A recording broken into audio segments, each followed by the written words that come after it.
ಹೇಳ್ಬೇಕಂದ್ರೆ ಹತ್ತಿದ ಮೇಲೆ ಗೊತ್ತಾಗಿತ್ತು. ಬೇರೆ ಕಡೆ ಎಲ್ಲ ನೋಡ್ತೀವಿ, ಆದ್ರೆ ಈ ತರ ಮೋಟಿವ್ ಆಗಿ ನೀವು ಗೌರ್ಮೆಂಟ್ ಬಸ್ ಅಲ್ಲಿ ನಿಮ್ ತೊಡಗಿಸ್ಕೊಂಡು ಆಚರಿಸ್ತಿರೋದು ತುಂಬಾ ಖುಷಿ ಸಂತತಿ ಅಂತ ಹೇಳ್ಬೋದು.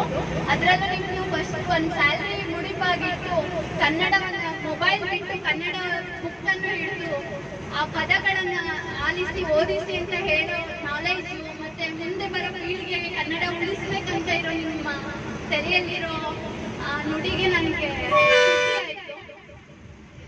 ನೀವು ಸರ್ವಿಸ್ ಇರೋರು ಈ ತರ ಬರೀ ಒಂದ್ ತಿಂಗಳಷ್ಟೇ ಅಲ್ಲ, ವರ್ಷಾನಿಡೀನು ಈ ತರ ಜನಗಳಿಗೆ ಮೋಟಿವ್ ಆಗಿ ಇದ್ ಮಾಡಿ ಅಂತ ಹೇಳಕ್ ಇಷ್ಟಪಡ್ತೀನಿ. ನನ್ನ ಹೆಸರು ನಯನ. ತುಂಬಾ ಖುಷಿ ಆಯ್ತು ನೋಡಿ.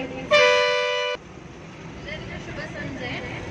ಫಸ್ಟ್ ನಾವು ಆಲ್ರೆಡಿ ಇಂದ ಬರ್ತಿದ್ದೀವಿ ಅಂತ ಫೀಲ್ ಆಗ್ತಿಲ್ಲ. ಎಲ್ಲೋ ನಮ್ಮ ಕನ್ನಡ ಅಂದ್ರೆ ಮಡಿಲಲ್ಲೇ, ಇಷ್ಟು ನಮ್ಮ ಕರ್ನಾಟಕ ರಾಜ್ಯದಲ್ಲಿ ಇದ್ರೂ ಕೂಡ ಕನ್ನಡ ಅಂದ್ರೆ ಮಡಿಲಲ್ಲಿ ಇದ್ರು ಈ ಆಂಗ್ಲ ಭಾಷೆ ಅದರಲ್ಲಿ ಆ ಪ್ರಪಂಚದಲ್ಲಿ ಇದ್ರೆ ಈ ಬಸ್ಸಲ್ಲಿ ಇದ್ರೆ ಏನೋ ಫೀಲೇ ಚೇಂಜ್ ಅನಿಸ್ತಾ ಇದೆ. ಫಸ್ಟ್ ನಾವು ಬಸ್ ಸ್ಟ್ಯಾಂಡಿಗೆ ಬಸ್ ಬಂದ ತಕ್ಷಣ ನೋಡಿದ ತಕ್ಷಣ ನಾನು ಆ ಬಸ್ಸಿಗೆ ಹತ್ತಬೇಕು ಅನ್ನೋದು ನಾನು ಮೊನ್ನೆ ಹೋಟೆಲ್ ಹೋಗುವಾಗ ನೋಡಿದ್ದೆ. ಆದ್ರೆ ಇವತ್ತು ನಡೀತಾ ಇದೆ, ತುಂಬಾ ಖುಷಿ ಆಯ್ತು.